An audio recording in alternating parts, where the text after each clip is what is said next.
we felt that we wanted to continue to have Rob and Dad continue the conversation about their trip. There are questions we all want to ask that Dad can answer for us. Laurence is shooting again. He did a marvelous job. I'm sure he'll do a marvelous job again.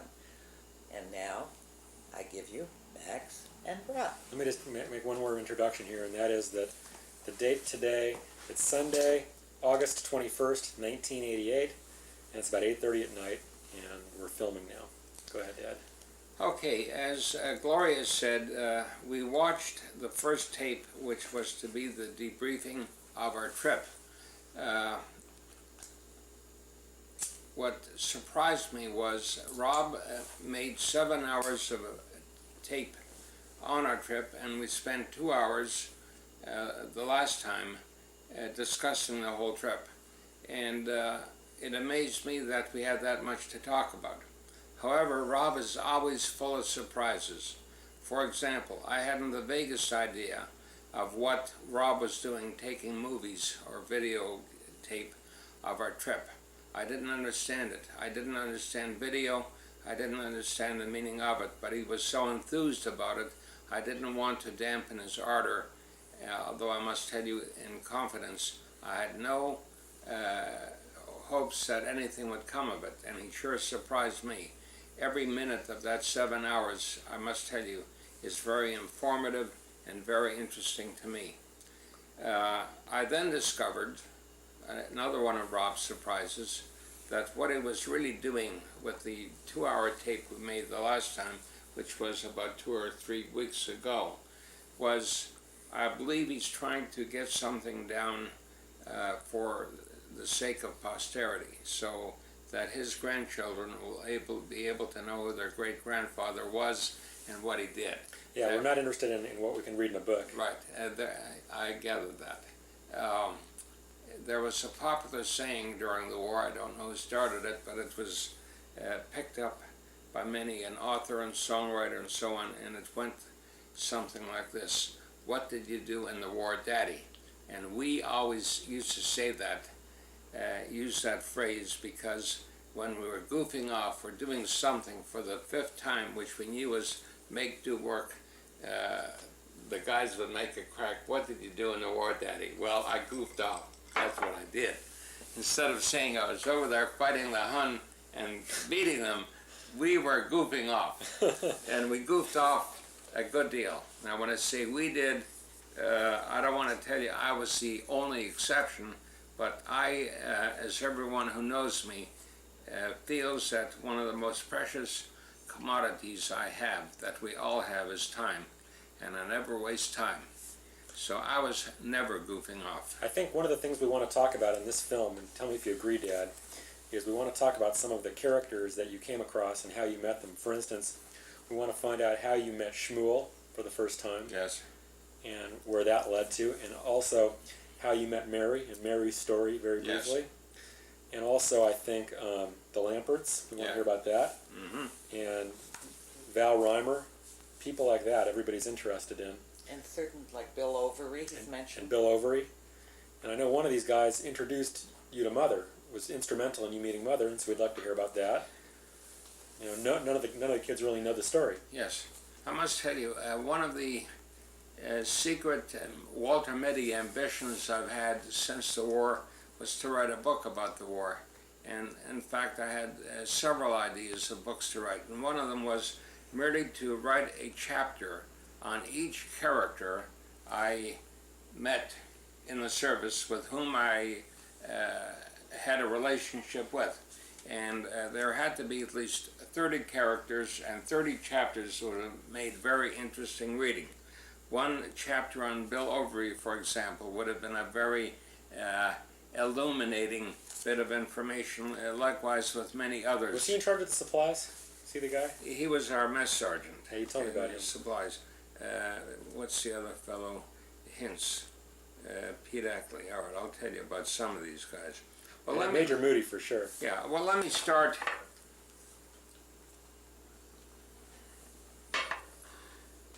with the story of Mary.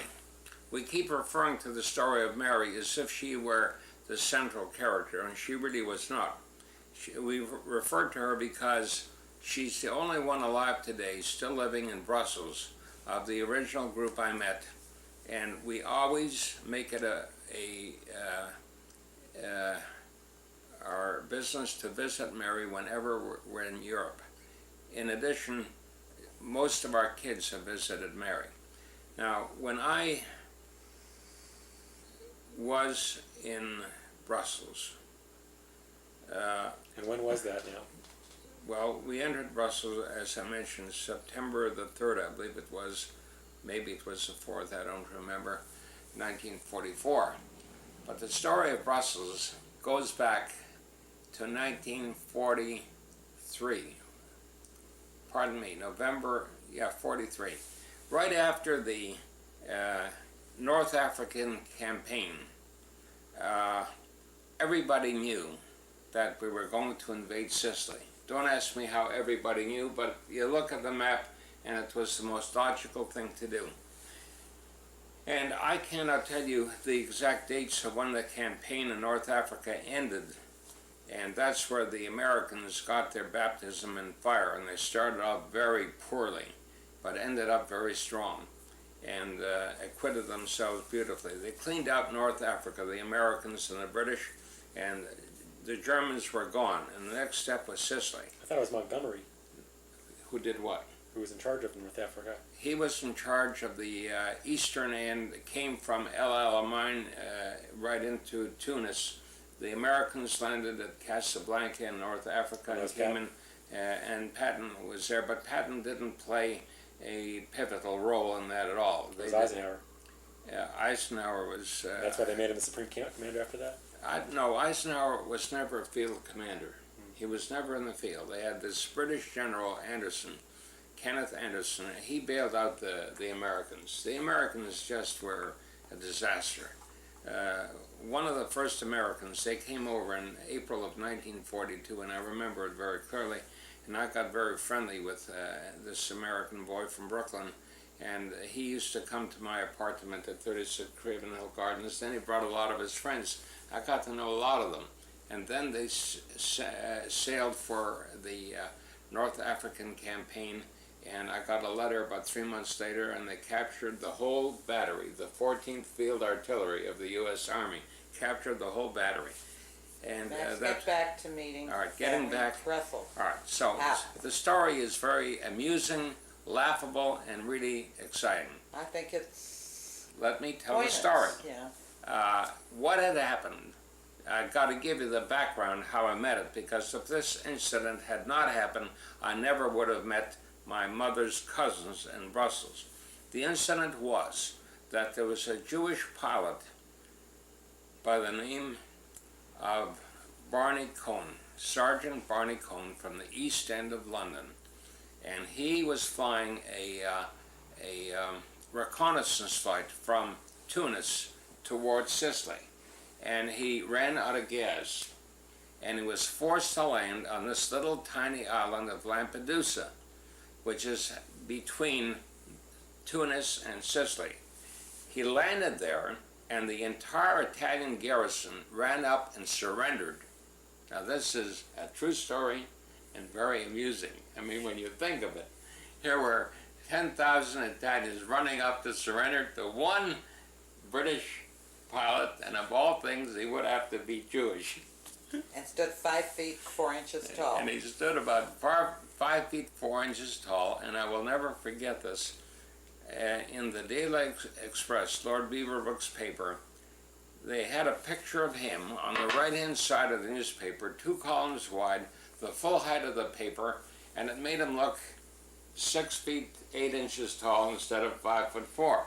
And the headline read, "British pilot captures Lampedusa, single-handed." Well, you know, we needed that kind of news. You know, we were losing the war all along. When did the turning point come? Well, this was the beginning of the turning point. As Churchill would have said, this is not the end of the beginning, this is the beginning of the end. So, that was great news. It gave Britain and the Allies a good shot in the arm. That was 43? That was in 43. Now, living in London at that time was a Jewish correspondent for the Jewish Telegraphic Agency, which is a news gathering agency like Reuters, who writes and disseminates Jewish information throughout the world. And his name was Harrendorf, and he wrote a play called The King of Lampedusa.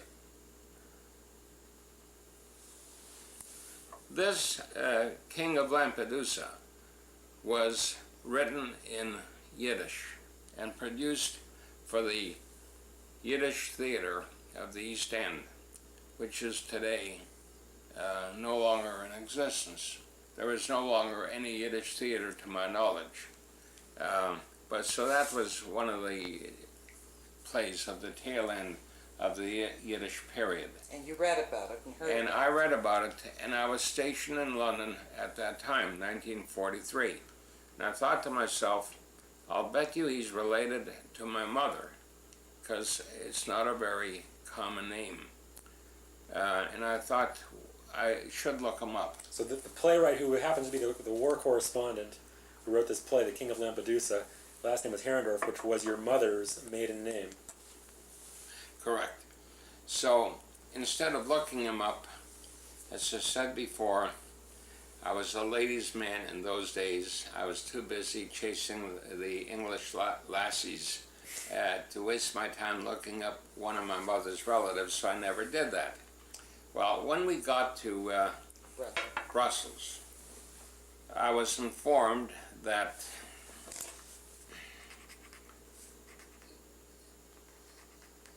Rosh Hashanah was going to take place the next day or in 2 days, whatever, and that there is a single synagogue left in the entire city, the main synagogue. And we went there on our trip. And we went there, that's right.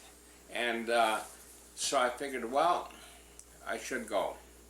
And we had the time to go then. There was, the Germans were on the run. We had a respite there.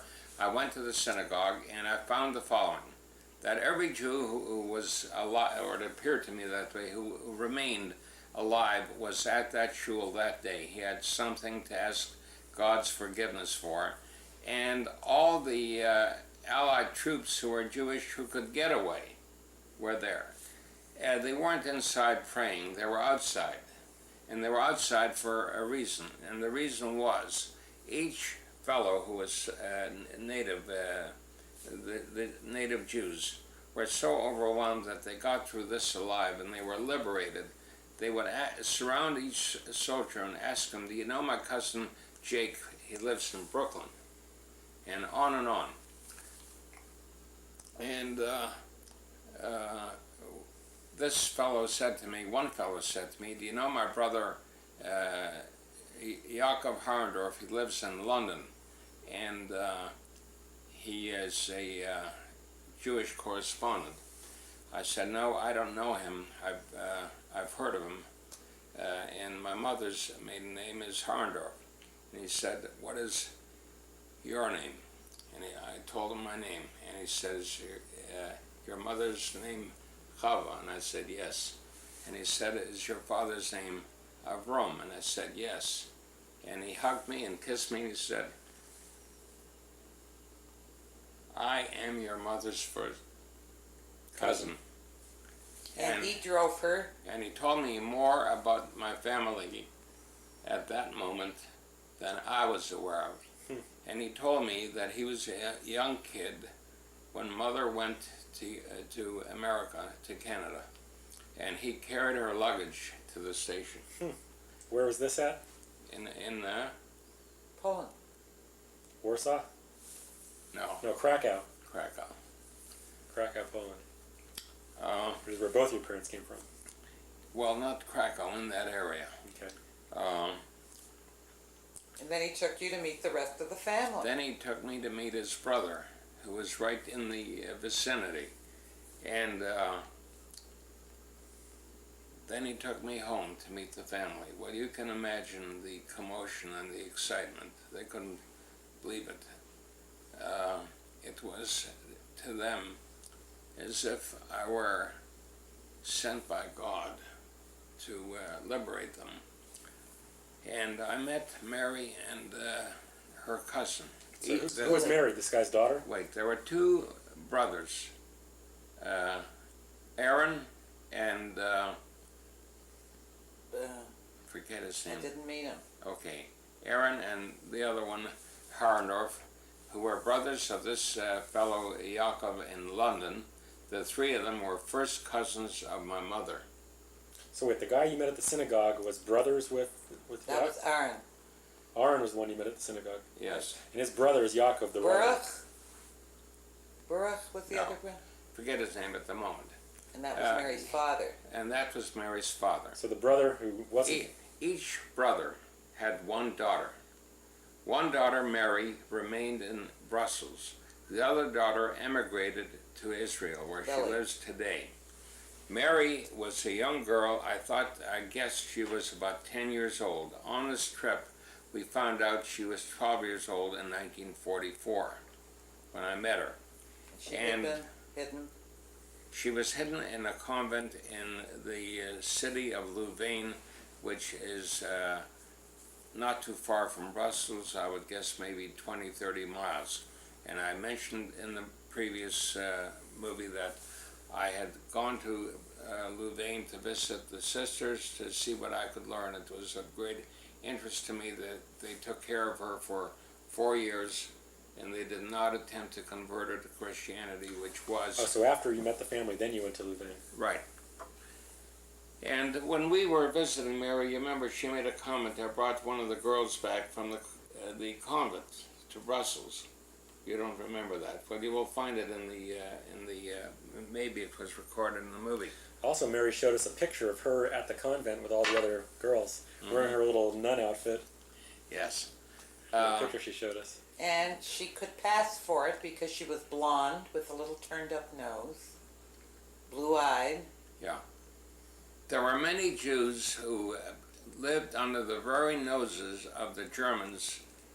In fact, did business with the Germans, playing the role of being non-Jews. They just didn't detect that. Now, it takes a lot of guts to do that. As a matter of fact, I can tell you, in the city of Brussels, you know, every nationality, doesn't matter who it is, French, Dutch, Norwegian, British, whatever, have their what we call quislings. Quisling was a collaborator from Norway who was so dastardly that they coined a new English word called quisling, which means anybody who cooperates with the enemy is a quisling. And Quisling was a character in World War II? Quisling was a character in World War II. And there was a Jewish quisling in Brussels who worked with the Gestapo, and his job was to ferret out the Jews. So a Jew could maybe fool a German, but they couldn't fool this guy whose name was Jacques. He was only known as Jacques. And every Jew in Brussels knew about Jacques. He was well known. I found out only within the last 2 years in the course of my reading the Germans finally liquidated him, which is known. That's the way they work. So is there anything else to tell about Mary? And then you've gone back to visit her every time you go to Yeah. Europe. So she's like the daughter of your mother's first cousin. Right. Right. So whatever that means. And that may be my second cousin, and then we met her daughter, Sandrine. I must also tell you, it just crossed my mind. Whatever happened to Sergeant Barney Cohen? And I didn't find out what happened to him also until the last 2 years. When the war in Israel for independence broke out in 1948, he volunteered to join the new Israeli Air Force. And also another volunteer was Buzz Burling, B-E-U-R-L-I-N-G. He was the #1 Canadian war ace. He was not Jewish. He was of Norwegian extraction. He either volunteered or maybe was a mercenary, I don't know. But both of them were in a plane together, practicing in a secret airfield in Italy, where the Israeli Air Force was in training. The Italians were always great friends of the Jews. They never hurt the Jews, even though they were fascists. Even in World War II they didn't? No. They would not listen to Hitler's edicts. They were very, they went through the motions, but they really did a lot of work to help the Jews. I wonder why. Because they love the Jews. But that's another story. In any event, unfortunately, Buzz Bierling and Barney Cohn were apparently practicing in a faulty airplane, and it went up in flames, and both of them got killed. That's an aside. Getting back to Mary. So they never got to fight in the war. No, they didn't. Getting back to Mary. Mary is a delightful young lady. She's now in her 50s. I always keep thinking of her as a little 10, 12-year-old girl. She was a lovely little girl. And to think what she went through, if we met her at the age of 12, she went in there at the age of 8. She was hidden for 4 years. And her cousin Lily, went through the same thing. Lily was maybe a year or two older, but no more. And that's what they went through. I can tell you there were many Jews in Brussels who remained alive through the cooperation of the Gentiles in Brussels. So they helped them. So Lily's in Israel now. Where is she in Israel, and do you stay in touch with Tel her? Aviv. Yes. Yes and yes. She lives in Tel Aviv and married a not a native Israeli, but an Israeli going back many, many years, who's originally from Greece and from Salonika. And the Greek Jews are Sephardic Jews, and they go back a long time in the state of Israel. So what's her last name now? What's her husband's name? Her last name is Matarasso, and her husband is now retired, and he was in the Haganah during the War of Independence, along with everybody else. Any able-bodied man or even woman was in the Haganah. They did their part. So that's the story of Mary. And did you visit Lily when you've been in Israel? Yes. Oh, yes. Lily visited us here also. Yeah. Okay. And last time we were in Brussels, Lily and her husband Yuda Yeah. were staying at the same hotel, the Hilton Hotel in Brussels, and had dinner with us at Mary's house. And we had a lovely evening with them. When did Lily visit here, and did I meet her? They visited here, they came with a tour, and they stayed at a downtown hotel. And we were able to spend a day and I think 2 nights, 2 evenings. When was with them. that? We took them to dinner. Quite a number of years ago. I'd say Oh. about 6, 7 years ago.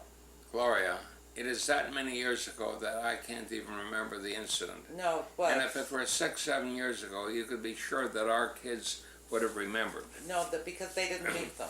Okay. I think it was summer, right. the kids were at camp. or Let me get on, and I must say this. In telling the story, when you think about the whole thing, about Barney Cohn, the King of Lampedusa play, How I Met This Guy, I mean, it reads like it's an unbelievable story.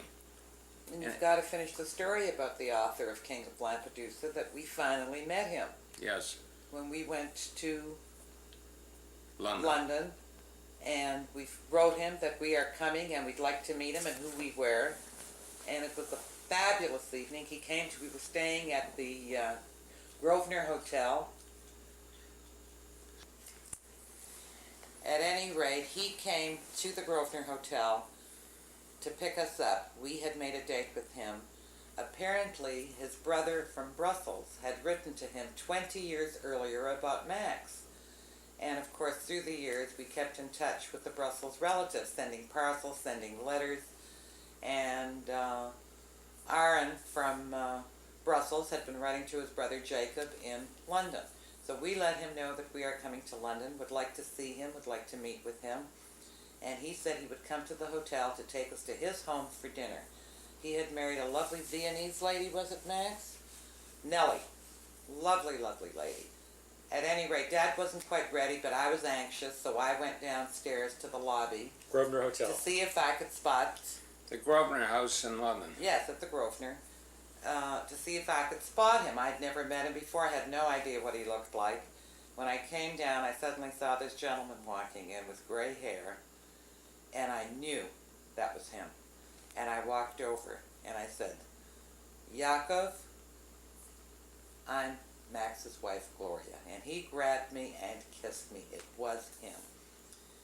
And then I called Dad to come down, and he drove us to his home to meet his delightful wife. He'd never been married before, had he? No. And she was a widow during the war. And charming little house, a lovely, it's only Viennese can cook. It was a lovely, lovely meal. And we kept in touch with Yaakov through the years. And this was all the Harendorf family, which was your grandmother's cousins, first cousins. Okay, Max. So they must be dead by now. They must, or else 88. Yes, he did die. They're all dead by now. They're all He was dead. much older. You have to remember, yes, he was not only much older, but we're going back to 1944, which is 44 years ago. But you visited him in probably 66 or something. That's right. We did. Then let me get on to the story of Shmuel. During one of my trips when the war was over, I can't tell you when, To Brussels. I visited Brussels as frequently as I could. During one of my trips, I visited the family there and met a young man who was a inmate in the Buchenwald, and his name was Shmuel Grunman. And he looked the epitome of a refugee. He was hunched over like this, couldn't talk a word of English, obviously had the daylights knocked out of him, had no confidence in himself, whatever. He was really a beaten young man. I would guess at that time he may have been 18 years old, maybe 20, I don't recall. Bottom line is, that was in 1945. 20 years later, I get a phone call from Washington. And on the other end of the line, it's the guy says, "This is Samuel Grunman with a very deep British accent." And I thought to myself, I can't imagine who this could be. Couldn't be Shmuel Grunman. I could never get the connection. Anyways, that's who it was. And he came out here to visit us. He said, "Max, I can only stay the weekend. I'm doing a big job for Billy Rose, whom you probably don't even know who he is." Billy Rose produced the Aquacade, which was a big production during the 1939 World Fair in New York, and he married Eleanor Holm, who was a Olympic swimmer. And it was whole Aquacade, dancing with music and water and so He on. was also married to Fanny Bryce. Okay, anyways, Shmuel Grunman went on to go to Israel, fought in the War of Independence. You know, they took these poor inmates from the concentration camp, shoved a gun in their hands, and shoved them right up to the front. And that's the way they won the war. So he visited you, this was 65 probably. Yes, 19 years later, 20 years later. And he came out here to spend the weekend and spent a whole week here. And he was so enamored with the family and the kids, and particularly Gloria's mother, who reminded him of his mother, and the whole family ambience. May I interject that Shmuel looked upon Max like a god. He loved him so much. He was trembling when we came to the airport to pick him up. When he visited us, supposedly for a weekend, he was shaking. He was so excited to see Dad, because Dad, through the years, naturally sent him parcels, letters, told his family about him, so they sent him parcels. And he went to Israel with virtually nothing. And here is a man, as Dad said, he couldn't speak a word of English. He spoke Polish and German and Yiddish. Went to Israel, brilliant. He lived on the Yopon to learn to speak Hebrew. And not only could he speak Hebrew, but he could speak French, Italian, Arabic, English. beautifully English. with an English accent, because he won a scholarship and studied in England. And he told us he was so poor that he couldn't afford to put on the electric lights. He studied by candlelight. Yes. But he bought a small Picasso at the time. with every penny that he had. He started with art that way and ended up being a very famous and brilliant graphic artist. In Israel. He had his own factory, the whole bit. Yes. And he married Jenny, who was a German refugee who lived in China. She was born a deaf mute. Married her and had 2 children with her. The daughter Devora is a typical Sabra, a beautiful girl.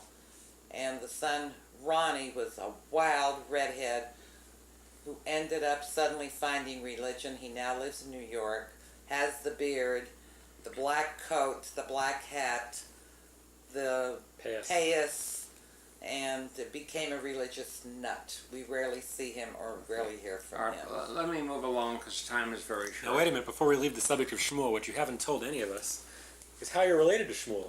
You met him. You met him at Mary's, I guess. All right, let me say this. You met him at Mary's? Yes, Shmuel used to refer to me as his cousin. He really looked upon me as his personal savior, and that's totally a figment of his imagination.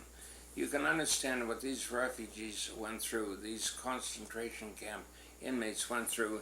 They latch on to anything for life, and I was a straw. Okay, but who was he? He was related not to me directly, but to my mother's relatives. How, I don't know. It doesn't matter. So he's related somehow to Mary. Mary knows him. He was a distant cousin of Mary's. But we called him cousin. I should go on to say this, that he went on to become one of the most famous industrial designers in Israel. He designed the Israeli exhibit at the New York World's Fair, at the Brussels World Fair, and the one in Montreal. The one in Montreal, the Expo 67, we took the whole family, all the kids. I don't know if you remember that. Sure. We took all the kids to Montreal, and I have a sister who lives in Montreal, and we couldn't get accommodations except 50 miles out of Montreal. We were lucky to get that. It was a very successful World Fair. He also did the Billy Rose exhibit at the Jerusalem Museum. Right. And he did, the most famous thing he did, and you were there, is the Museum of the Diaspora. That is his work. Where you walk around in a circle. It's like a Guggenheim. Okay, so he did marvelous work. Unfortunately, he is gone now. And unfortunately, he died a few years ago. Again, a lot of these inmates died young, the result of being cooped up for years. Didn't he die of cancer in 1981? Yes. Is that what it was? Cancer. I didn't know that. He smoked Okay. 3 packs of Camels a day. Gitans. Gitans, you're right. The French version of Camel, only 10 times as strong. Let me move along. Let me tell you a little story about my stay in... Wait 1 second. Devora lives in Haifa now. Yes, And Jenny's last name is Kali. Where's she live now? in Tel Aviv. And she's remarried now? No. Not Have that you we stayed in know. touch with her? No. And Devora? Have you stayed in touch with her? No. Well, she was here. Yeah, she visited us here. She calls us when she... And as Mother said, she is typical of the Sabras, and I must tell you, a more delightful, beautiful girl you could not meet. I tried to get in touch with her when I was in Haifa, and wasn't able to reach her. Well, Well, I saw her when I was in Israel. Okay. Anyhow, next. I must tell you, one afternoon I was in their apartment in Tel Aviv, and a lot of her girlfriends and boyfriends, just friends, came over to visit Devora. And I would say of a half a dozen kids, these were the typical kids of Israel. And each one was exciting to talk to in his own right. And what I found very interesting is a number of them had different British accents. Different accents. Some had a very British quality to it, and others had variations of it. And I got talking to them and found out how this happened. Well, this one was the daughter of the Israeli ambassador to whatever country, on and on. It's just like the chief, the president,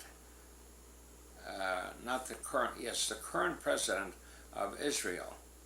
His father was the chief rabbi of Ireland, and he was born and raised in Ireland. He was a major in the British Army, and he talks with an Irish accent. What's his name? His name evades me at the moment. Quite the guy. Shamir. He and Abba Eben married two sisters, so they are related. And the two sisters are from Egypt, and they were from the Jewish aristocracy of Egypt. Let me tell you about a little incident that had happened to me when I was stationed in Oldenburg. The war was just over, and the concentration camp news became worldwide information, and something had to be done. I felt I had to do my part. And I was doing my part when I was in Brussels, but this was a new experience, and that was the concentration camp information. They had UNRWA, United Nations National Relief Organization, but they also had what was called the Jewish Relief Team of UNRWA. And in Hanover, it was headed up by a woman called Lady Henricus. And I must tell you about her. She had her husband was a judge in England. And with a name like Henricus, they were of Spanish lineage. So they'd been living in England for centuries. And they were a part of the British nobility. But Judge Henricus, if ever any Jew appeared in front of him doing anything off color, like dabbling in the black market, he just threw the book at him. He had no pity on any Jew who would do anything that was less than 100% patriotic, to the point where people thought he was totally anti-Semitic, even though he was Jewish, because the worst anti-Semites are Jewish anti-Semites. I was amazed and surprised to find his wife heading up the Jewish Relief Team, and she was a lovely lady. She was not at all of the Spanish extraction. She was something else, I forget. But she was one of the boys. I remember her walking around in trousers, which in those days was very unique. In any event, we got talking, we got very friendly. She found out my capabilities of what I could do to help her, and I kept shipping her what we called 60 hundredweight trucks, which is 3-ton trucks of blankets and clothing and everything I could get my hands on. How'd you get it? My friend Bill Overy. Anyways, while I was there, I met a lot of troops from the Jewish Brigade. They were in Italy, and after the Italian campaign folded up, and they moved them up to Germany. And I tried to get friendly with them, couldn't understand why they would not cotton up to me at all. And I didn't find out until many years later. And what was happening was, they were in the midst of transporting a lot of these Jews to the ports in Italy, and they didn't trust anybody except their own kind. The fact that I was Jewish and even friendly with Lady Henricus didn't make any difference. Why were they transporting the Jews to Italy? To get them into Palestine. And what was the Jewish Brigade? The Jewish Brigade was an army that was put together in Palestine during the war against the opposition of England. England didn't permit the Jews to organize an army until they had their backs to the wall. At that time they figured they have to do it. The Jews were very anxious to get into the war because it gave them the ability to learn how to fight. Now, they were doing it in an underground manner before that.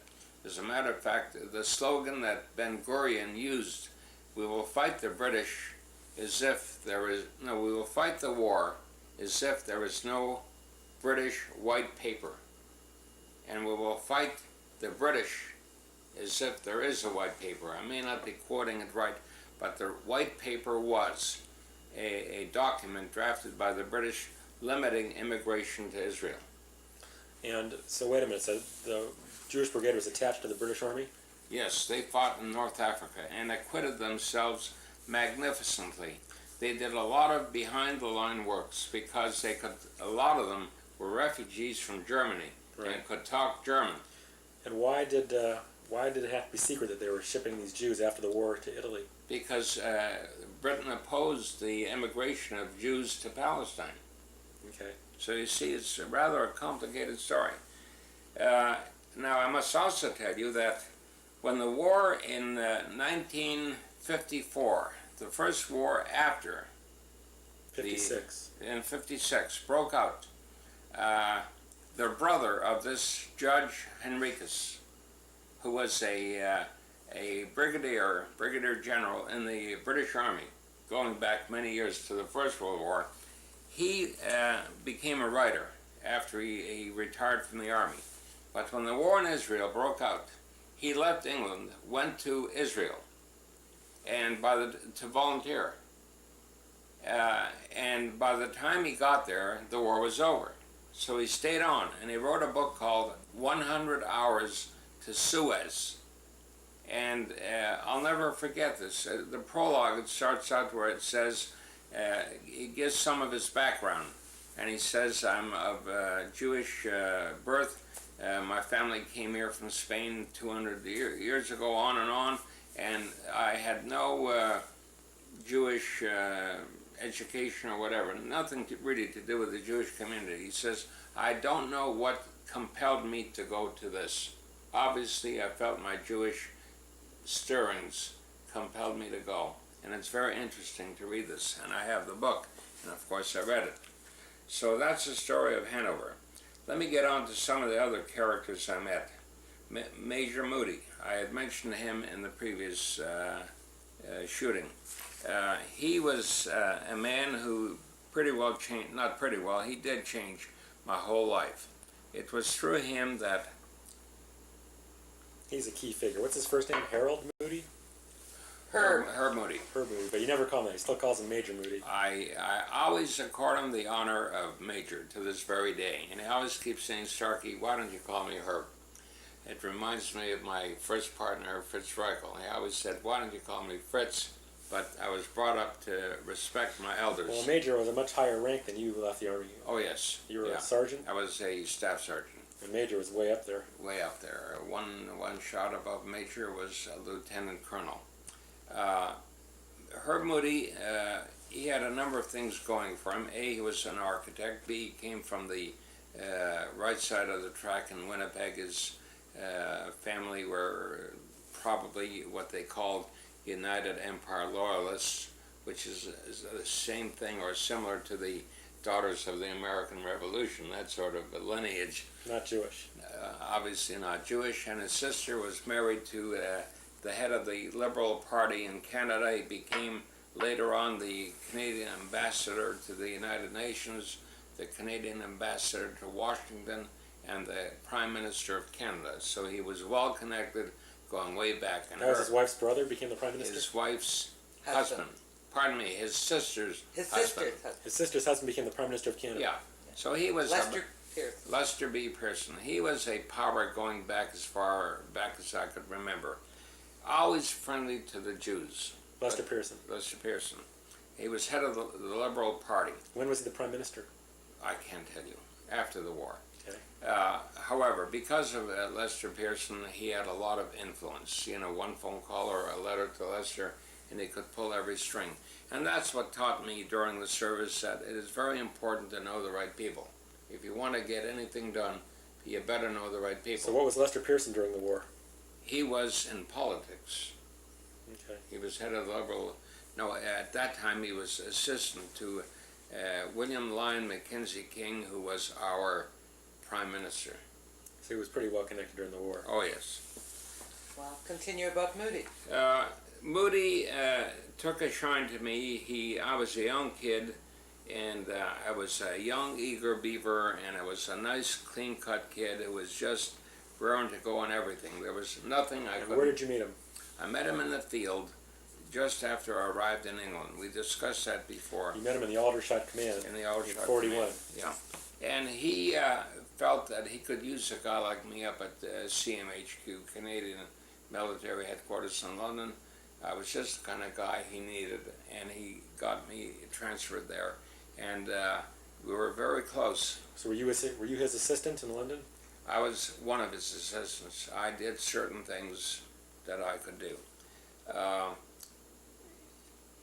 I stated before, it was through his efforts that I moved to Winnipeg and entered the School of Architecture there. You got to back up. What happened was, after the war, you were stuck in the Army of Occupation. Yes, It was supposed to be first in, first out, but they forgot about you. yes, Yes, we told you this in the last Yeah. shooting. Did we?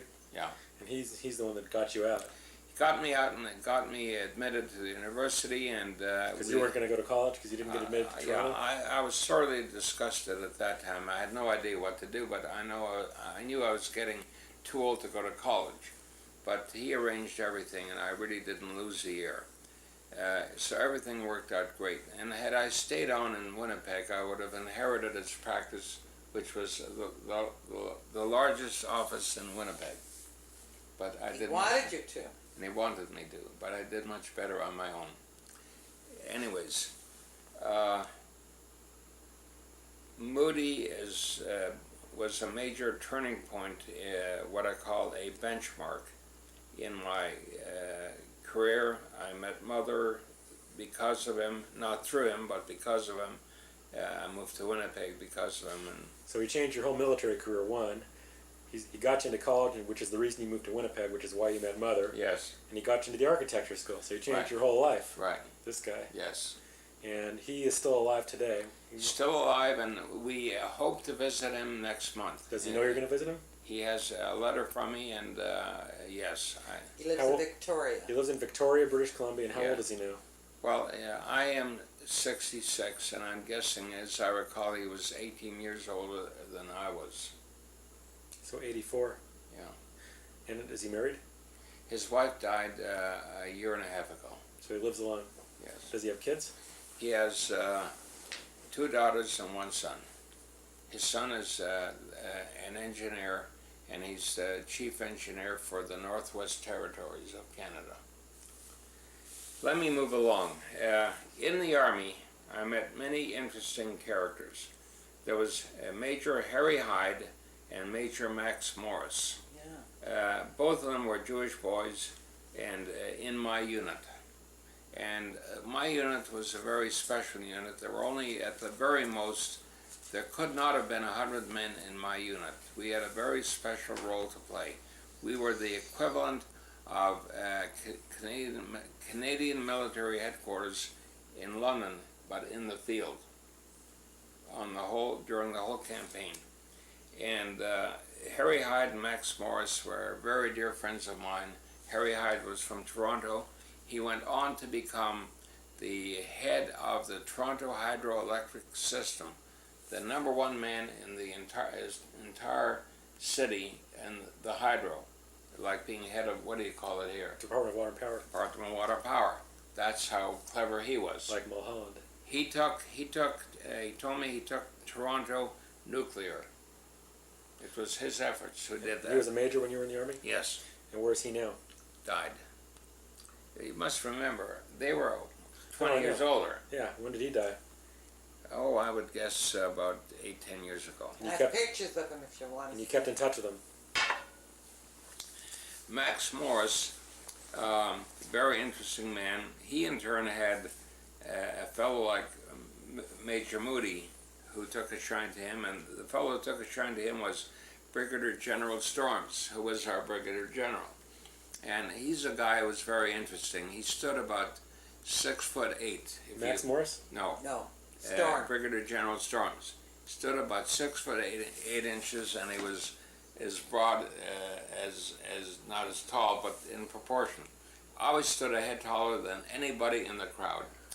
Always drank a quart of liquor every day. That kept him sober. And the guy who did his work was Max Morris. I must tell you about him for a minute.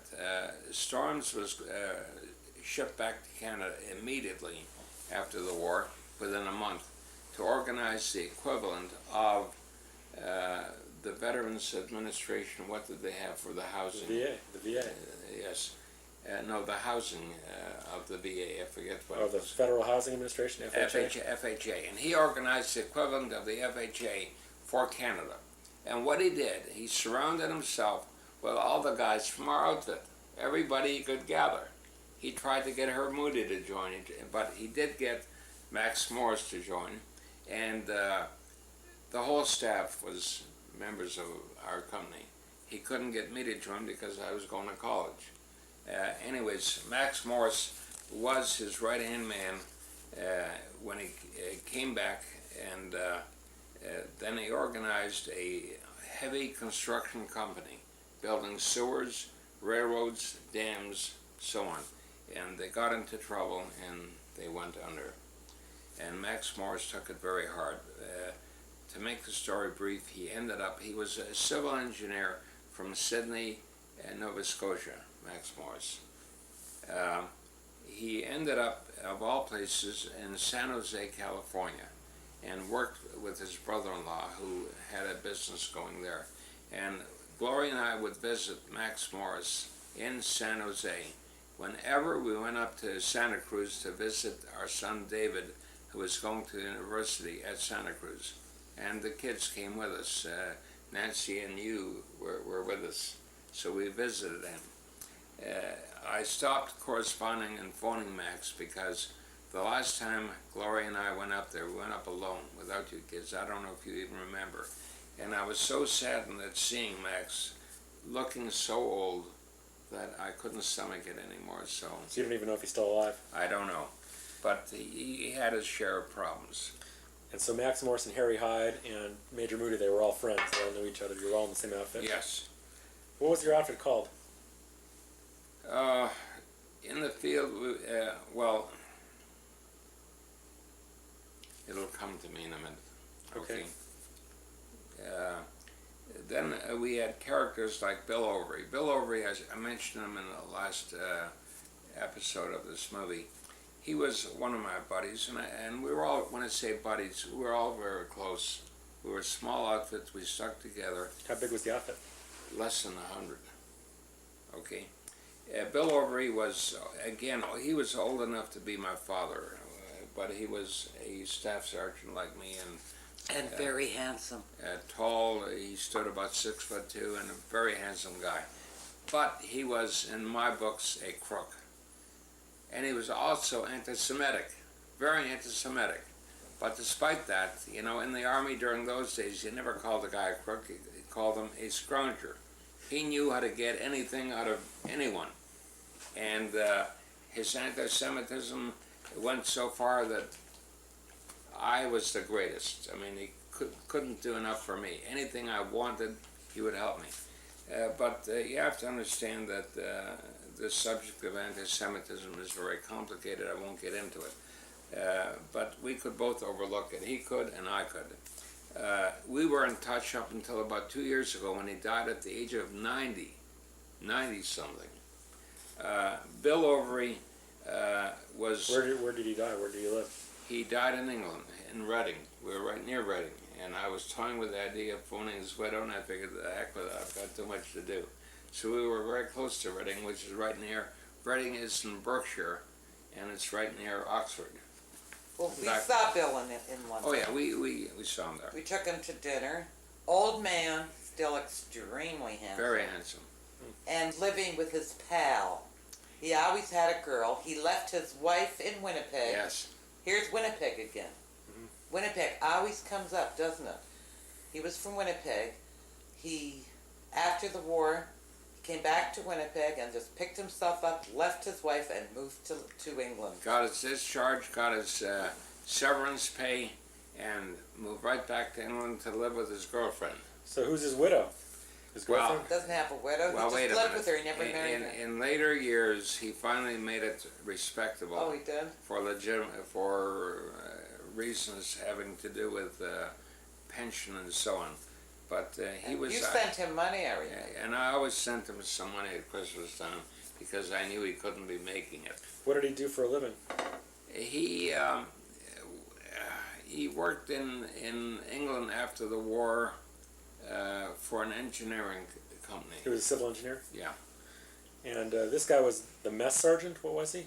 He was what we call the mess sergeant. A mess sergeant is the one in charge of drawing the rations for the troops. So I told you he drew rations not only rations, anything we needed. I recall one day, we also were in charge of a military dump. What that means, a dump is a storage place. And in this large forest that you saw, we had stored there everything and anything you could think of. Pontoon bridges, artillery pieces, tanks, ammunition, guns, anything you could think of. Excuse me, Dad calls him a scrounger. If you ever see the movie, The Great Escape, notice in there is one man who is the scrounger, and what he manages to get for these people who are in a prisoner of war camp, like cameras and all kinds of stuff. They just manage, they know how to get around people or places and get what somebody needs. Well, I And think with Bill Overy, why Dad called him a crook and a scrounger, it was he had to get stuff for his platoon, so it was one for the platoon and one for Bill Overy. Well, then he'd sell them on the black market. Probably. it reminds me of the time I was walking with this guy Tex. I cannot remember his last name. He was from Texas. He was from Texas, and how he ever got into the army, I'll never know, because he looked as if he had a humpback. It wasn't a humpback; it was a rounded back. What was he doing in the Canadian Army? Well, we had many American volunteers. Every Canadian outfit had at least one guy named Tex from Texas. Just like the Royal Air Force had a squadron called the Eagle Squadron. It was an American squadron. They were all volunteers from the States before America entered the war. And most of these people were trained up in Canada, because Canada was a training ground for pilots and Air Force people. But I remember walking down this trail in this forest, and this major stopped us, and he said to Tex, do we have this, and this in the dump? He said, no, sir. He said, however, I have it in my own dump. I couldn't believe it. Just like one time in the big house that you saw, we were just outside the door of Brigadier Storm's, and I was there with Bill Overy, and Bill said, come on, let's go and see what the old man has in his diary. And I just had vision of myself hanging from a rope as a spy. But we went in there and looked at his diary. The big house that was next door to the restaurant? Yeah. To the... yeah, that was... What's the name of that restaurant? I forgot now. Outside of Brussels. Chalet de Forêt. Chalet de Forêt. So the general lived in the house and you guys had to live in the barracks? He didn't live in that. Yes, he lived in the house. And but the main thing is that's where all the administrative headquarters were. Did you ever stay in touch with General Storms when he was head of the FHA? I met with him only once when I got back. He was a lot older, huh? Oh, well, yes. What happened was when I got home from the service, the very next day, I'm walking down Yonge Street, and the main street in Toronto, and who do I run into walking down Yonge Street but this guy Tex? And I thought, my God, what a tragedy. I didn't like this, because I had the job of transporting him from our unit to another unit, and I was assigned this role of taking him there, and I never wanted to see him again. Nobody did. He was dangerous. Right, because he was a crook. He was also a killer, this guy. Very dangerous. I mean, that was a real crook. What he did, and when I met him on Yonge Street, I must tell you, we went into a pub, had a beer, and he said, Max, in his Texas accent, he says, those sons of bitches stole $10 million or whatever it was from me. I said, look, Tex, enough of that horseshit. What do you mean they stole $10 million? Well, very briefly, whatever the amount was, it was in the millions. He got himself a couple of soldiers, and he was a powder monkey expert. He knew how to blow up anything. And instead of fighting the war, as we advanced, he and these two other guys headed for the nearest bank. And they blew up the vault, and they started collecting this loot. And they caught up with him, and they took it all away from him. So that's how they stole this money from him. Anyways, I was afraid he would look my number up in the phone book, but I never did see him again, and I'm glad that was the end of him. I had many people like that. For example, many years later, I got a letter from Pete Ackley, and Pete Ackley writes me a letter, and it starts off by saying, "Don't be fooled by the letterhead which says Norman Hintz from Minneapolis, not Minneapolis, Milwaukee." And he says, "You knew me as Pete Ackley, but my real name is Norman Hintz." And he's an architect in Milwaukee. And another one of the boys, and I never cottoned up to him. He keeps writing me every year to... So who are you? Are you in touch with anybody from your company now? Let me say this.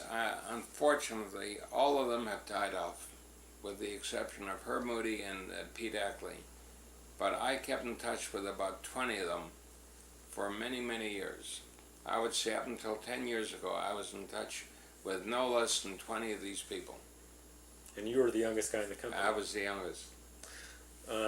Dad wasn't shaving every day yet. And wait, also tell us, you haven't told us about the Lamperts. Who are they? I did mention who the Lamperts were. The Lamperts were all related to Irving Hamburg from Toronto. Irving Hamburg was a boyfriend of my sister Jeanette from Montreal. I never knew Irving in Toronto, but when he got to England, he looked me up and took me out to the East End of London and introduced me to his family. Now, his mother came from the East End of London, so she was brought up talking perfect British, with that British Cockney. Cockney accent. They were a very big family. There must have been 12, 13 kids, which was pretty typical for the immigrants in those days. And all the Jews lived in the East End of London. And you became very good friends with Jack. I became very good friends with the whole family. Every one of them just adored me. Again, I brought them food parcels and cigarettes, which they couldn't get. And as long as I was in England, I never saw one fresh egg. Never. So to this very day, I'm very friendly with them. What happened to Irving Hamburg? Irving Hamburg followed me to Winnipeg, of all things, when the war was over. He was in the tank corps. He was in the Italian campaign. Italian campaign, and he never did get to Normandy. Although Val Reimer was also in the Italian campaign, but Val did get to Normandy. He got to Holland. He got up there later. Irving was in the Governor General's Horse Guards. I forget which outfit Val was in. I may get it confused. But Irving was the middleweight boxing champion of the 5th Canadian Division. He was a fighter. And Short. Yes. And he went into business with Gloria's uncle. He moved to Winnipeg and moved into my house. Yes. Anyways. Irving Hamburg? Yeah. And when the war in Israel broke out, he immediately sold his interest in this partnership with Gloria's uncle. Which uncle? Itzik. And went to volunteer to the war in Israel. So wait, he met Mother before you met Mother? No. No, after the war. Dad and I were already married. Oh. He followed us. He came to Winnipeg. And stayed with you? To Max, and he came. We thought for a visit. He moved in back and back. It just and you stayed. And you were both living in your mother's house. So right. All three of you were living in your mother's house. Right. Right. And he went into business with Uncle Itzik. Yeah. Yeah. And was he an architect? He wasn't. No. He was nothing. He was there about a year and a half. And now. And while Dad was studying, I used to go out with Irving. Irv used to take him to the movies. And then Irving, now he's in Israel? No. Well, what happened, he left for Israel, but on his way, he stopped off in Toronto and he stopped off in England and picked up a bunch of our friends who also volunteered. And went to Israel to fight. By the time he arrived in Israel, there were about 20 of them. And they were all in the tank corps. Irving was in the tank corps, and of all things, it turns out that a guy that I never met, who was also from Toronto, he was a major in the Canadian tank corps, and he was head of the tank corps in the Israeli army, and his name was Ben Dunkelman, and his family were very famous in Toronto. They owned a chain called Tip Top Tailors, and then he wrote a book called Dual Allegiance, and he explained why he volunteered for the Canadian Army and then why he volunteered for the Israeli Army. And he was a staunch patriot of both Canada and Israel. So what happened? Irv married an Israeli girl. Irving married an Israeli girl, and she insisted on moving back to Canada. She, I don't want to tell the whole story, it's really no interest to us here, but that's the story. So wait a minute, what you haven't told us is what I just asked. Where is he now, and what's he doing? Look, Irving is a guy who unfortunately disappeared in the last 2 or 3 years. He was just ashamed that he didn't quite make it. Never made it. Never made it. And divorced his wife. Yes, and he's probably still living in Toronto. Yeah, in the last 2 or 3 years. And he used to stop in and visit my brother with due regularity. But in the last 2 or 3 years, we've lost track of him. And Jeanette hasn't talked to him? No. And he was partners with Itzik in what business? Clothing. Manufacturing. Oh, that was a long time ago, because Itzik's not in that. Long time ago. Okay. And then what about the Lamperts? What about Benny and the other one? Well, Leslie? the Lamperts, they're all a very interesting family. Benny was in the merchant marine, traveled all around the world, and they're all short. The Cogneys are short. They're short and stout and very tough guys. And Leslie was in the British 8th Army in North Africa, and whatever males they were, they were all in the service. And they're the cousins of Irving Hamburg. Yes. And they still live in England. Yes. And what about Val Reimer? Val Reimer, I told you last week, today he lives in Calgary. But how did you know him?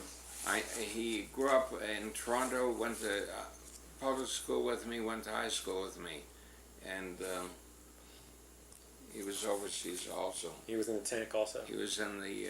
But his family had moved to Winnipeg. Yeah. So when he came back, he moved in with his family in Winnipeg? Yes. Right. And he met you, Mother? Whoa. He was friends with my brother Willie. And he met your brother The Willie? Valiants, that was the name of the group. And Val's name, I don't know what it was before, but he named himself Val after the club they belonged to called the Valiants. And he saw an ad in the Jewish paper. Dad that story we told last time. We don't want to repeat it. Okay. Did we tell that story? I don't remember. It's not. Yeah, we did. It's recorded. You're sure? I'm positive. Okay. Okay. I watched the whole tape. Let me tell you something about further. Since this movie is only for family consumption, I cannot imagine anyone but the family wanting to watch so many hours of tape. Then I'm going to make a statement here that I would never make to the outside world. And that is, here we are in August of 1988, and here I am, 66 years old. A year ago last March, I had a stroke, and it's not the kind of thing I would tell anybody. I don't believe in telling people my personal problems. I had open heart surgery 7 years ago, and shortly thereafter I had a stroke also. So this is my second stroke. When I had open heart surgery, I was back at my desk working. Within less than 3 weeks, nobody knew I had open heart surgery. And likewise, nobody knew when I had a stroke shortly thereafter. They thought I was on vacation. The only people who knew was my private secretary, whom I have confidence in, and my chief financial officer, whom I also have confidence in. Nobody else on the outside knew. However, this time, it left me with a speech defect. Now, I must tell you, when this happened to me in March of 1987, Gloria was in Palm Springs, and I got to the office and called my secretary in. As I started to talk to her, a word wouldn't come out, and that's when she knew what was wrong. She knew what was happening. I didn't. I drove myself to work and didn't realize what was going on. I only mention this so that I want you to know that my speech now is not what it was before. Not that my speech before was of Hollywood quality, but I was able to make a delivery in a respectable, professional manner. Today I am fortunate to be able to talk at all.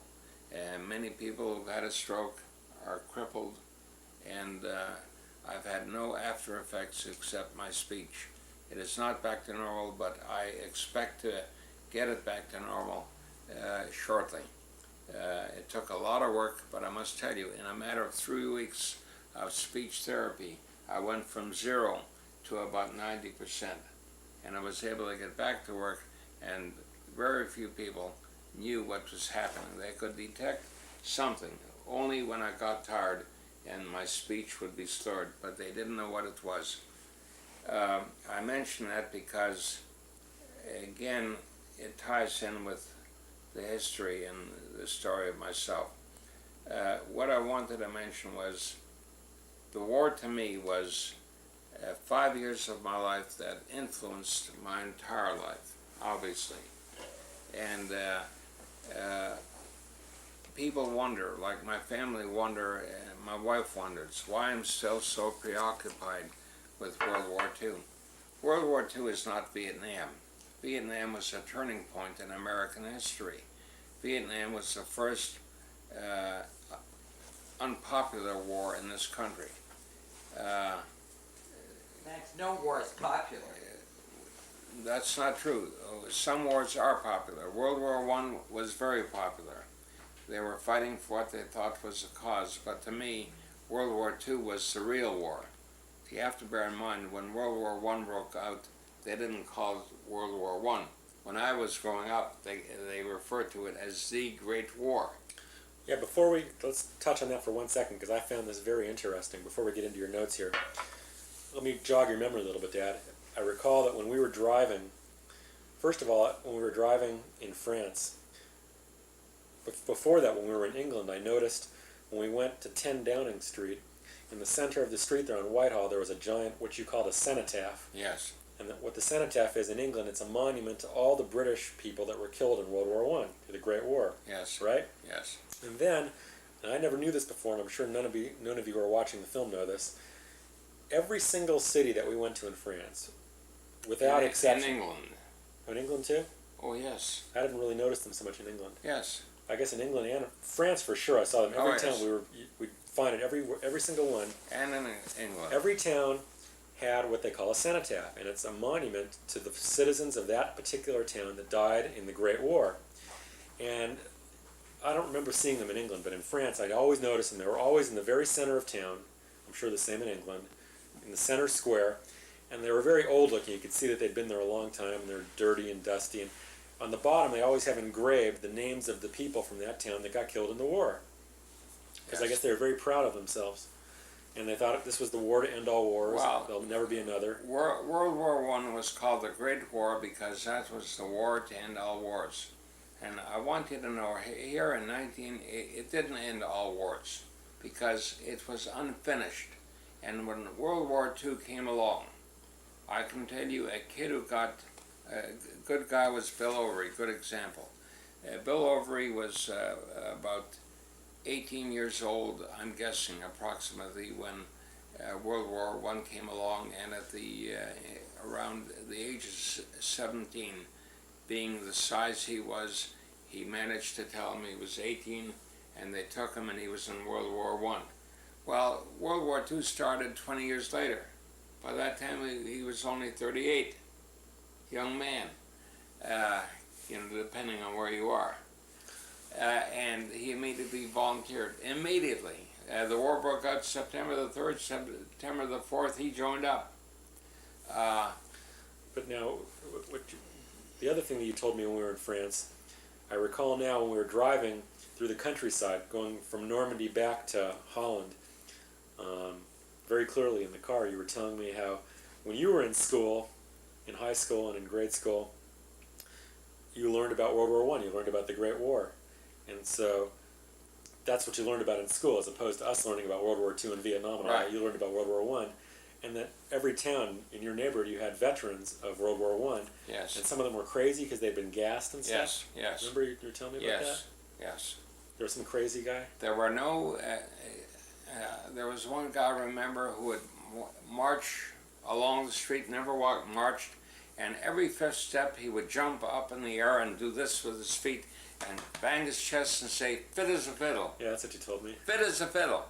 He's still in the army. Here it is, 20 years after the war. Well, he was gassed. We used to have military parades every Sunday, as long as I could remember growing up, which occurred on University Avenue from the Armory, and different units, whatever they were up to. You see the World War One units. World War One units. They had what was called the Canadian Legion. Everybody who was a veteran joined the Canadian Legion. This was for fellowship and to help each other. A lot of them were drunks. They were really no good licks, and they poached on this patriotism bit. And patriotism, they say, is the last refuge of a scoundrel. It is a very dangerous word to use, and it's very confusing. It's not very clearly articulated. There are patriots and there are patriots, and it doesn't take much to make a Quisling out of a patriot. So the other thing I found that was interesting that you were telling me was I noticed that we saw all these cenotaphs and they were all for World War One, and in France we never saw a single one for World War II. And the reason for that, correct me if I'm wrong, was a couple of reasons. One, after World War II they realized this wasn't the war to end all wars, and there might, wasn't, they didn't need monuments for the final war because there's no final war. One. Well, you see, one of the reasons you didn't see it is France was thoroughly ashamed of themselves. Yeah, they capitulated. They capitulated. They were so inept. They threw in the towel. And they collaborated. They collaborated. They had no heroes. They had nothing to have memories about. They had Pétain. They had Pétain. And the guy was the real hero, although very unpopular, was General de Gaulle. But he was the only one. And I must say this for the man. Again, he stood about 6'6" tall. Not that that in itself will make a guy a hero, but in his case, it helped. Napoleon was 5'6". De Gaulle was 6'6". He believed, like many of these geniuses, that they were sent there by God to do a job. He was only a colonel when the war broke out, but he promoted himself to this role of general, and he saw to it that the French were recognized as a country, and he would not accept defeat, and he didn't. Well, he was in England. He escaped to England. And they let him march into Paris. Correct. After D-Day. But you would think he would show some gratitude to the British. He didn't. He was very haughty, very stubborn, very stiff-necked, and he would make Churchill wait in the vestibule, that sort of thing. He was that kind of During a guy. the war? Yeah. He would take nothing from nobody. Very unpleasant guy. But, we needed him. So, I had another story I do want to mention, and that was this. I had an older brother by the name of Irving, and at the age of 21, he died. How old was I? I was maybe 10. Well, it was in 1936, so I would have been 15.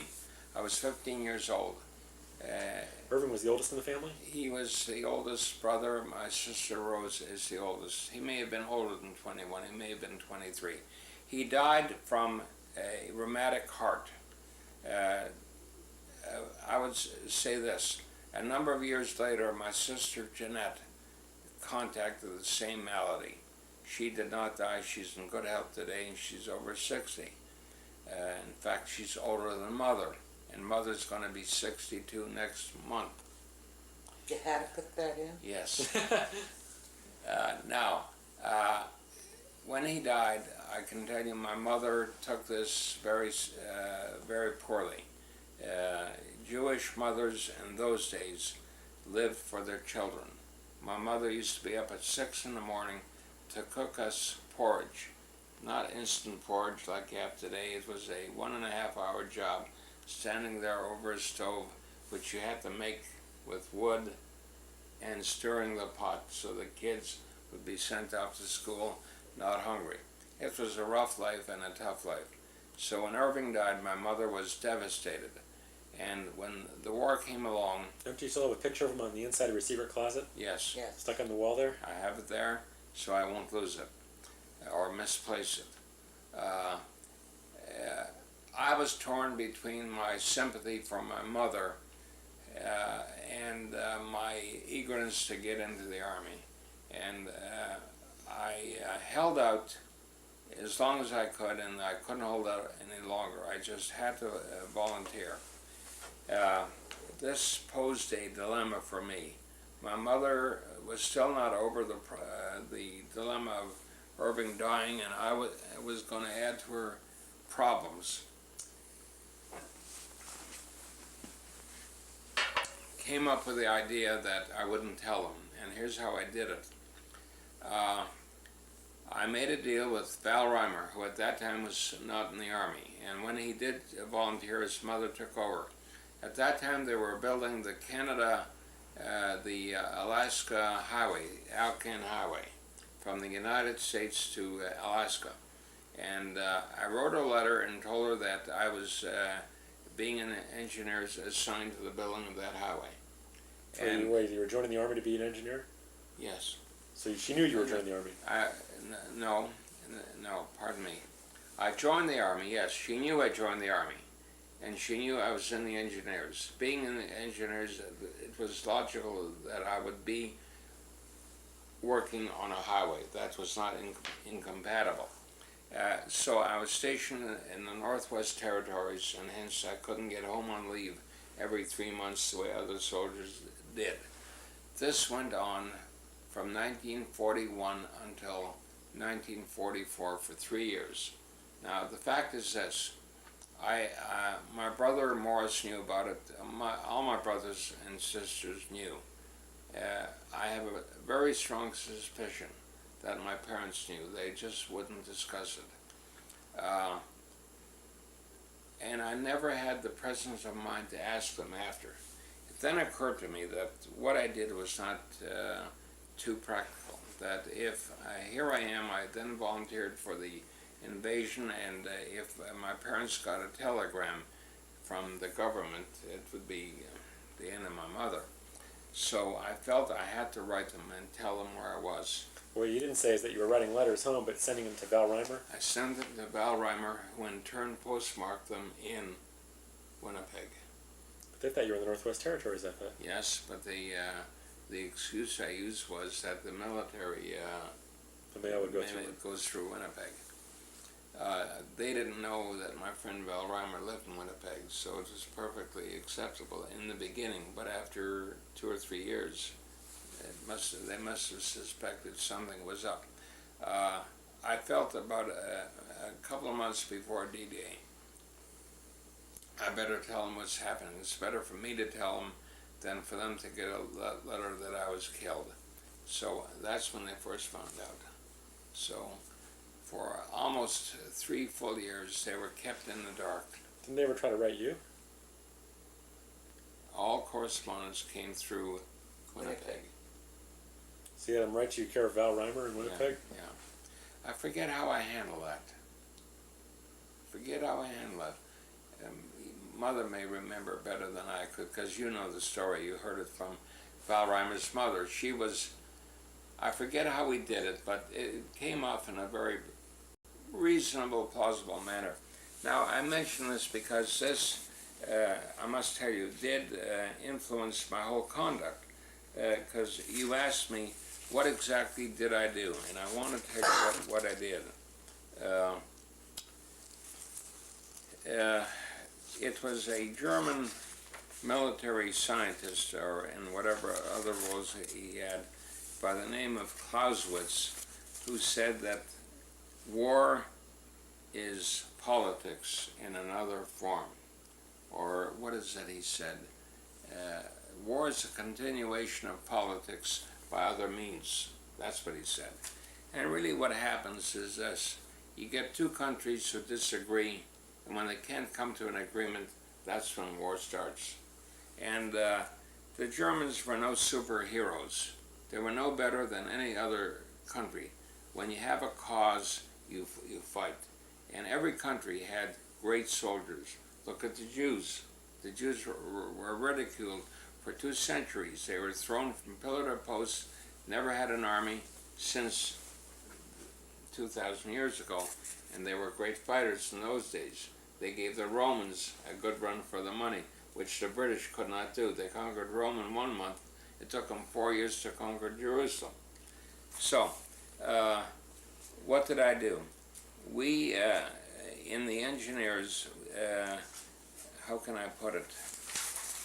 I did make some notes. Yes, while I carried a Lee Enfield 303 rifle with a bayonet attachment, I was not in hand-to-hand combat. The number of people in hand-to-hand combat may have represented 10% at the very most of the entire army.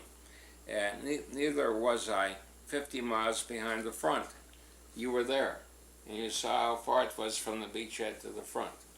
The beachhead in Normandy was ripe to be picked off man per man by the Germans at any time if the Germans knew what they were doing, and at that time they did not. A good artillery barrage would have wiped the entire beachhead out completely. So how far was the front from where you were? About as far as the beach here to Beverly Hills. It was like 6 miles. Yeah. It was not much. You could drive in 5 minutes, Yeah. 10 minutes. So the engineers were involved in the following. We had constructive things to do, and we had destructive things to do. We were concerned with the daily physical needs of people, the Army. We were concerned with the military needs for moving an army, and this was a mobile war, unlike World War I, which you noticed. Yeah. Okay, now, aside from military training, at Canadian Military Headquarters, we were involved in coordination with all other services, the Air Force, the Navy, the Army, artillery, the tank corps, infantry, etc. Engineers were responsible for the smooth movement of the Army, building prefabricated bridges, highways, airfields, barracks, base hospitals, even manufacturing plants. We did plants during the war that were designed to be used by Ford Motors when the war was over. We had that anticipated. We were involved with destruction of bridges, roads, buildings. Did you get involved with explosives? Explosives, yes. We were involved with means of transport and supplies, any kind of supplies that the Army needed. They couldn't, how can I put it? It was like phoning up Sears Roebuck, send me over this, I need 5 Bailey bridges, and I need so many pontoons, and so on and so forth. What's a Bailey Bridge? A Bailey Bridge is a prefabricated bridge. It comes in sections, and you connect them. We were involved in inventions. We invented many things. We invented things we needed with the material we had on hand. Like you were telling me about the special tank to go through the bocage? Yeah. To cut through the bocage? That was invented by an American. He was not an engineer, he was a motor mechanic. And he was in the tank corps. And the tanks couldn't penetrate the bocage. Bocage is nothing more than a hedge. Hedgerow. It's a hedgerow, but it's so goddamn thick, it's like iron. The roots are like the roots are like tree trunks. Yeah.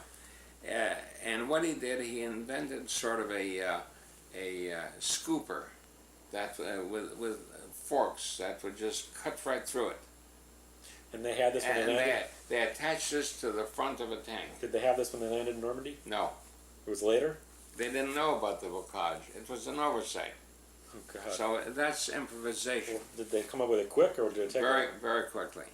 The engineers, we had one major problem in Normandy, and that was smog. Being on the coast, you had hot weather, cold weather, you'd have smog. How do you land an air? Not smog, fog, I meant. How do you land an airplane in the fog? Well, we came up with an invention to take care of that. And they were really nothing more than what you would call smudge pots that were laid out along this improvised airfield, which we also invented, made out of Indian hemp, rolled off a truck, dipped in asphalt. And didn't you do the same thing to fix the potholes that the bombs left in the roads? You'd lay out that Indian hemp. Like they say, kid, necessity is the mother of invention. Okay, also, going to the extreme, and I was not involved in this, although many of my friends were, was planting minefields. Now, minefields were very important during the war, and that was to stop all kinds of penetration and clearing minefields. You planted minefields in England? Trained. The real minefields were done on the continent. Well, but you weren't there to do them. I mean, Hitler had the continent. Our job was to clear them. Okay. The Navy had the job of clearing the minefields in the water. The engineers had the job of clearing them on land. But you didn't. And then, of course, we in turn also planted minefields, such as at the Battle of the Bulge, to stop the Germans. Okay. There was no shortage of what to do. I was always busy, and not to mention the very discipline of war and the necessities of war. And you didn't have mother there to take care of your needs, not to make you breakfast or darn your socks or cook or so on. You had to fend for yourself. The great thing about the Army is learning how to be independent and take care of yourself. Nobody was there to take care of you. If anything, everyone was there to make life miserable for you. Even though I told you about the camaraderie, and there was the camaraderie, but there was also the competitiveness that was there. What else should we ask you? What was the name of your dog in the war? Yes, my dog. Very worthwhile bringing that up. I had a girlfriend in Brussels. I met her and she invited me to her place, and when I got there in Brussels, here was this enormous dog, a Belgian Shepherd dog. I had carried a picture of him in my wallet, as Gloria will testify, much to her chagrin, for probably 25 years after. You mean you don't have it anymore? I have it in one of my wallets. I have many wallets. This dog was a big, enormous monster, and he was, and you looked at him, and he terrified people just by his looks and his size. And and I didn't like the looks of this dog at all when I came in. However, when I got Where up, did you find him? Brussels. I met him at the home of this girl. And when I got up to leave, Was this in Brussels? in Brussels, when I got up to leave, he got up and followed me. So she said, "Go ahead, take him." I had no choice. He wouldn't leave me alone. You were in a Jeep. Yeah, so I got into my Jeep. He jumped in, sat down beside me, drove back to the barracks where I showed you, and from that moment on, he would never leave my side. I could never get out of his sight. And I must tell you a story that my great-great-grandchildren will understand. This dog lived on potato peels and nothing during the war. And I would throw him a can of bully beef, which was enough to feed 3 men, and in 2 gulps he would swallow it. Well, the first day in camp, we were sitting in this sergeant's mess, having our lunch, when I threw a can of bully beef at this dog. And everyone got to understand that if he left him alone, he'd leave them alone. He knew who his friends were, but nobody could get near me. So we're having our lunch, and it's a wooden barracks raised about 18 inches off the floor with 2 windows in the sergeant's mess and a door. And in the middle of having lunch, the dog farted. and it was the most awful smell you could imagine. It was like a movie out of Laurel and Hardy or whatever it was. A Max Sennett comedy. Yes, everybody jumped up. And went flying out the And windows. since not everybody could get out the door, they opened up the window, they were jumping out the window. Bottom line is, this dog was just precious. How many people were in the lunchroom? There may have been 15. Anyways, He told us this. He told me this story in Europe. he followed me everywhere and was very devoted to me. And Mary and her family got to know him very well, and His name was Rip. his name was Rip. I must tell you, when I knew I was going home, I tried to make arrangements to take him home with me. Now, Kermit Roosevelt was able to take 2 Arabian horses home, but I couldn't take one lousy dog home. Who was Kermit Roosevelt? Franklin's son? Franklin Roosevelt's son. Or nephew, whatever. Anyways, I made it my business to drive back from not Hanover, Oldenburg to Brussels to give him back to these people. And all the way, where normally he would sit very docile in the back seat, this time he was crying all the way, really And crying. licking the back And he of was the- licking the back of my ear. He knew exactly what was happening. And I took him back, and he fully accepted what had to be done. He stayed there. And I kept in touch with this girl after the war, and about 2 or 3 months later, she wrote me that he died of what they call in French ennui, which is heartbreak. But And you had him for 18 months? I had him for about 18 months. Well, it must have been, wait, you must have got him, when you got to Brussels, that was what, September 44? September, and I had him You on. went home when? Couldn't have had him 18 months. No, it didn't have me. Had him. Must have been a lot less. Yeah, not a lot less. No, September 44, I when you went home in what, January 46? 46, take off 2 months when I was in London, so it would be about November 46. 45.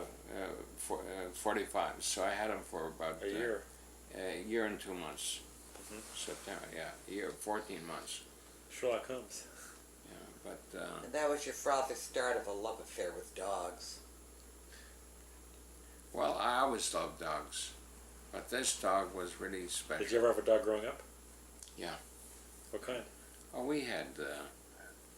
I remember. Your father allowed you to have a dog? I don't believe it. You don't remember when you and I got up in the middle of the night to go to the vet? Yes, that was after we were married. You bought a dog. Yeah, not when Toronto. I was growing up.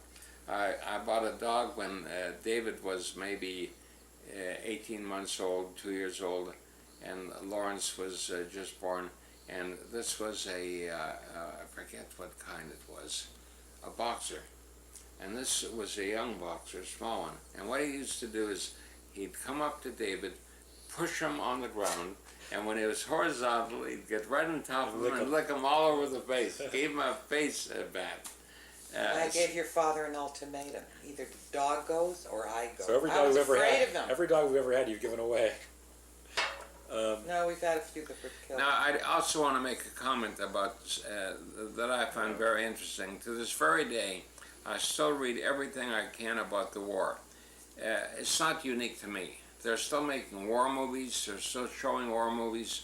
There are all kinds of things going on pertaining to World War II. They will never know the whole story. The whole truth will never be known. And this whole library behind me is World War II. Well, not the whole library, but there are many books in this house. I don't know how many. 90%. And by the way, this here may represent 20% of the books I have in this house. Here's one of the best ones, The Longest Day. Okay, now, I am interested in it, of course, because of the way it affected me, but many people were affected, and there are many people who are interested in World War II to this very day. This so-called war to end all wars, World War I was the beginning, and World War II was supposed to finish it off, and they formed the United Nations, and at this moment, at this very moment, there are no less than 25 wars going on at this moment. So my theory is there will always be war as long as you have two people. Now, in terms of generals, I must tell you, every one of these generals absolutely hated each other. They were thrown together and they had to work together. Eisenhower had a great role to play. He was a diplomat, and he did a very fine job in that role. But he was not a field commander at all. When the war started, he was a colonel. And he worked for 10 years for MacArthur, and when they asked MacArthur what he thought about Eisenhower, he said Eisenhower was the best clerk I ever had. And when they asked Eisenhower what he thought about MacArthur, he said, I spent 8 years, how did he put it, learning how to pose for cameras. Something to that effect. Patton thought that Montgomery was a total inept nothing, and Montgomery thought again he was God's gift to military warfare. However, everyone played their part. Patton was a very flashy general, did a hell of a job, and he changed the American style of war. He was a very fluid guy who never believed in any obstacles, just keep moving. Forward, forward, forward. Let the Hun run. Didn't believe in gold bricking. In what? Gold Not breaking. any soldier who was in the infirmary ill. Yeah. They weren't really sick. They Yeah. were gold bricking. Okay. You don't know what the word gold breaking is. Gold breaking is, what is the word? When you pretend that you're sick, but you're really not, because you don't want to go out and fight. What is the word I'm looking for? Trying to get out of doing something that you're Cowardice. supposed to do. No, not cowardice, but he looked at it as cowardice.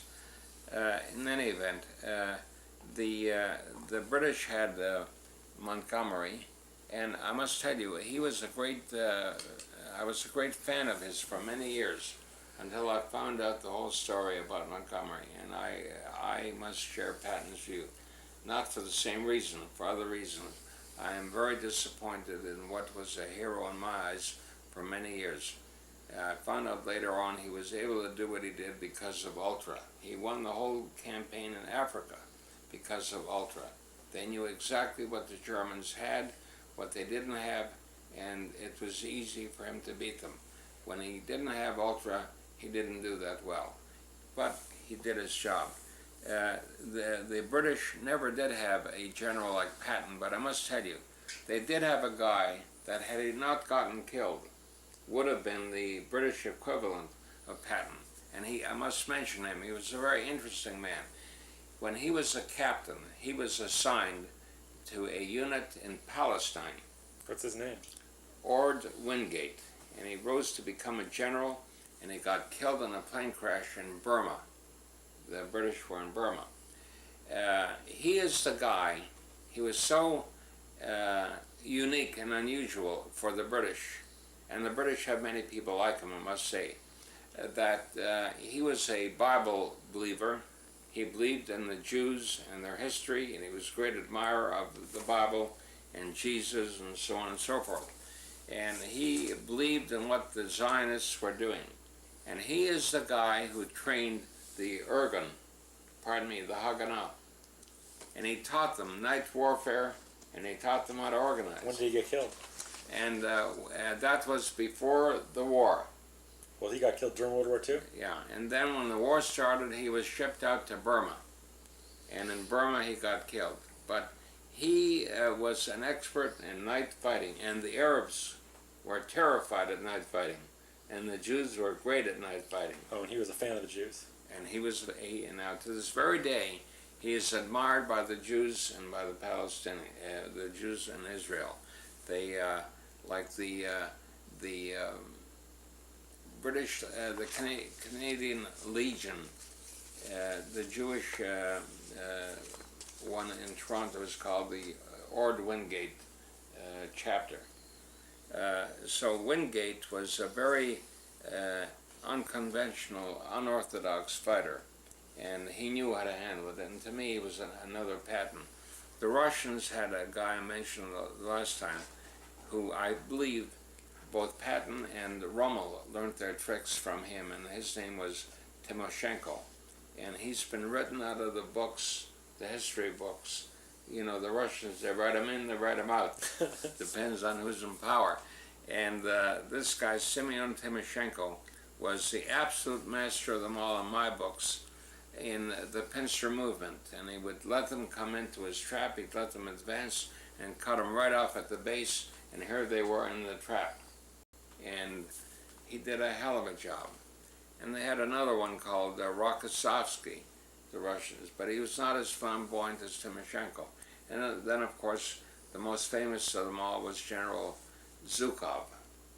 Zhukov was the equivalent, well, he was the number one field marshal in the Russian army. Max, So, yes. I think you've talked enough about the war. I think the kids would be interested in knowing why and when you moved down to Los Angeles, because all our children were born here. Yes. I mentioned that I did a great job in London of having a great time. I had fun when fun was to be had, and it was there all the time. People were living it up to the hilt because they knew tomorrow may never arrive. I did my share of that. I did my share of what I had to do for the government. And then I was always a student. Here I am at 66. I'm still a student. I'm still learning. I was always an avid student, not for grades as much as for my own interest. And I used to go to the Royal Institute of British Architects Library, and what I saw there was the architecture that's being done all over the world, and the greatest place for that was California. You could do things here that you couldn't do up in colder climates. And the leader of the whole group was Richard Nordra. And my ambition was to come to work for this man. And fortunately, I did. And I got a job with him, and I spent 3 years with him. And then I went out on my own. Wait a minute. First you got married, but then you came down here in '49 for the summer. My last summer vacation in college was 1949. And I figured I better come down here to see if this is what I think it could be, because I had other alternatives. But I felt this would be the place. I felt there was, when I came down here, I could see an awful lot of opportunities. So who did you work for when you came down here? Richard Nordra. In '49, no, I worked for Stiles Clements, who's passed on. Stiles Clements, didn't he design Paul Revere Junior High? Yes. And didn't he also design your office building that you just sold? Yes. At 9420 Wilshire Boulevard? Mm-hmm. What else did he design? Well, in those days, he had one of the biggest offices in town. Where was his office? And down on Spring and something. Downtown? Yeah, the Van Nuys building. Van Ness building? Van Nuys. Van Nuys building? Still there? Yeah. And Yeah, we came down here in '49 to see the lay of the land. So we both got a job for the summer. and where'd you work? Carter Hardware, Los Angeles and First. Downtown Carter Hardware? And you were what, a bookkeeper? No, well, a jack of all trades there. The switchboard, bookkeeping, answered the telephone, typing, and I worked there for the summer. And then I told them we had to go back to Winnipeg And where'd you guys live that summer? with Max's older sister, Rose. We stayed with her On Orange Grove? on That's where, 42nd Street. 42nd in Vermont, where's that? right across the street from the Manual Arts Junior High School. I don't even know where that It is. is all black. But it wasn't then. It was not really then, but it No, wasn't a not at great all. neighborhood. Not at all. But we went back to Winnipeg for Dad to finish college.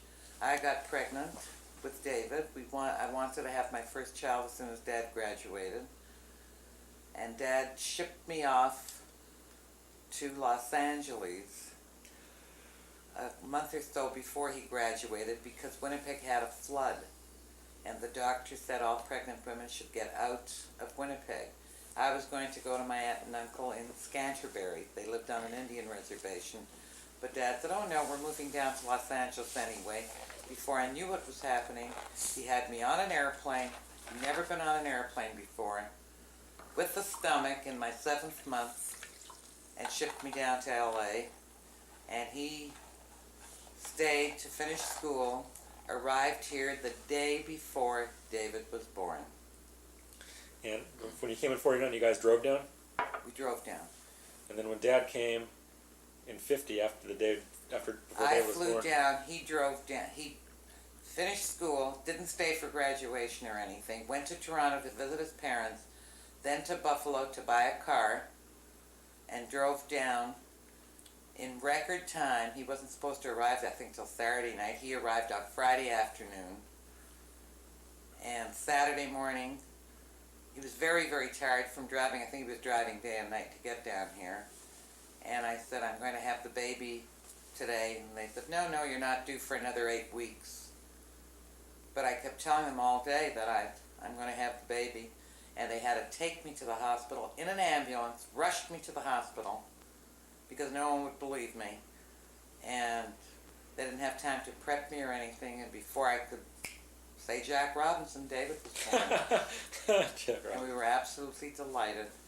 And and then so when did you come down? Dad came in June. A month before. And you stayed with Aunt Rose again? And I stayed with Aunt Rose.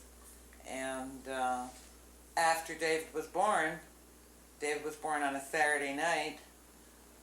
Monday, Dad went to Neutra's office to get a job and got it like that. So you just have those 2 jobs, you never worked for anybody else? No. Yeah, now I do want to mention one other very important thing before we close up. While this is a personal account of my experiences during the war in my life, etc., we don't have the benefit of professional writing and making a professional movie. So obviously. a lot of this is, we are winging it. But I do want to mention a reason why some of my relatives do not understand my preoccupation with this war and my preoccupation with things Jewish. And let me make this comment. The Russians lost 20 million people during World War II. The Jews lost 6 million people out of a total population at that time of 16 million people. I think today there may be 12 million Jews. So there's less now than there was before the war. Oh yeah. I think there may be a total of 12 million Jews in the world today. And all told, there were 40 million people killed in World War II, which means 4 million people were killed by everybody. Everybody else lost 4 million people. That would include the British, the Americans. What do you mean? French. 20 for the Russians, 6 for the Jews. That's 26, and you said 40 were killed? Pardon 14. me, 30. 30 were killed. 30, right. Okay. So you see, the number of Jews killed were a very large percentage. Yeah, and there were 200 million Russians then. That's right. And now, when you figure out what the Jews have contributed to our society for such a small people, to me, I feel it's my duty, and always has been my duty, to do everything I can to perpetuate the Jewish people. And I'm not talking about religion, Okay, although well, it goes hand in hand. well, if we ever continue this tape, then the next episode is going to have to be how the rest of the kids were born and your career. All right? Okay? Your whole career, your office. All right. And then we got your life story too, Mother. So now that we have Bob and we have Dad, might as well. So is that it? And then for we'll get now? Lawrence next. When you Are we have signing Dad's life off? story, you've got my life story. No, I want to hear about all the interesting stuff that's I'm an happening in extension Winnipeg. of your father. Your How about mother, before he met you? your mother didn't start living until she met me. I want to hear the stories about how Mother used to ride the train to Winnipeg Beach and all that. That's Scantryberry. Yeah, I want to hear all that. It's interesting. And what was happening during the war? All the men were gone. I was too young. Who cared about men? That's right, you were 14. Well, should we close this out? Yeah, this is it. It's Sunday, August 21st, 1988. It's late now. It's 10:30. We're tired. Yeah. Okay, signing off. Lawrence, I want to thank you for the fine production you made, This tape must be about full. and I imagine it is about full. Yeah. Sign.